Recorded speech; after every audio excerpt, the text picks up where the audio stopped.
L'éventuel endroit du début de la Troisième Guerre mondiale détecté, l'espace est déjà devenu une zone d'action militaire et pourrait facilement servir de point de départ pour une Troisième Guerre mondiale, indique le magazine américain Wired qui se réfère à différents responsables américains.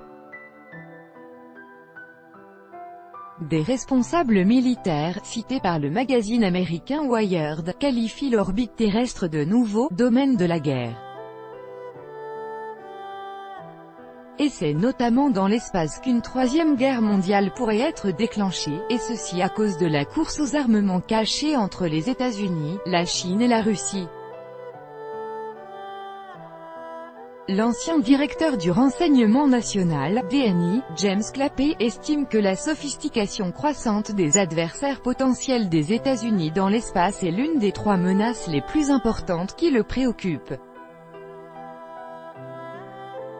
Son successeur, Dan Coats, s'est dit préoccupé par le développement du potentiel militaire de la Russie et de la Chine dans l'espace.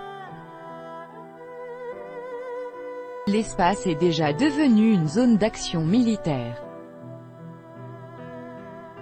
Un nombre important de débris volent autour de la Terre.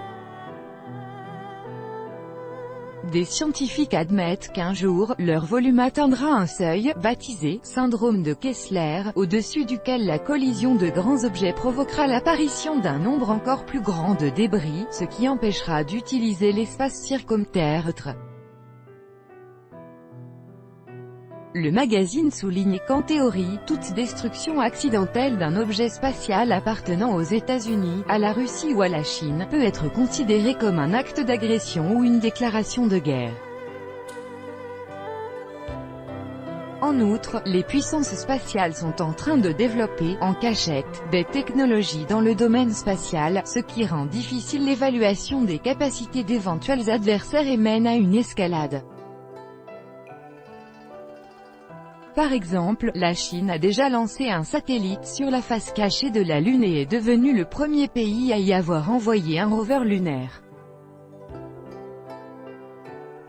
Pour rappel, le 18 juin, Donald Trump a ordonné au Pentagone de créer une force spatiale en tant que nouvelle branche indépendante des forces armées du pays. Selon ses dires, les États-Unis sont résolus à obtenir le leadership dans l'espace et n'envisagent pas de « traîner » derrière la Russie et la Chine.